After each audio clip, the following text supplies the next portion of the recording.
এদেশে বহু মানুষ না খেয়ে আছে, আপনি লক্ষ লক্ষ টাকা দিয়ে পতাকা বানাচ্ছেন, আপনি জার্সি বানাচ্ছেন। গরিবকে দেওয়ার দরকার নাই।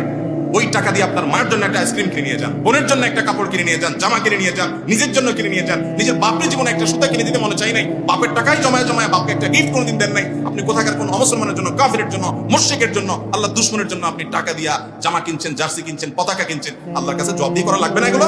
আজকে না গতকালকে দেখলাম একটা জাতীয় দৈনিক, প্রথম সারে জাতীয় দৈনিক নিউজ করছে যে আমাদের দেশে ঢাকা ইউনিভার্সিটিতে ছেলেপেলেরা খেলা দেখার জন্য বিশাল মনিটর দিয়ে বিশাল মাঠে একত্রিত হয়েছে, সেটার ছবি ফিফা তারা প্রকাশ করেছে এবং এই ফুটবল উন্মাদনের তারা গর্ব করতেছে। দুনিয়ার আর কোন দেশে মানুষ এত বেকুব পাই নাই যত বেকুব পাইছে এই দেশে মানুষ। এই দেশের খেলোয়াড়রাও নাই সেখানে, তাও মাতলামের কোন, যারা খেলায় আছে এরকম অনেক দেশ আছে যা দেখেন তারা যার যার চরকায় তেল দিতেছে, আর ওই যে কলুর বলদ যে শুধু কি করতেছে, ঘুরতেই আছে। লাভ হইতেছে কার? ওই জায়গায় বসা কলুদের যারা খেলতেছে। আল্লাহ আমাদের বোঝার তৌফিক দান করুন।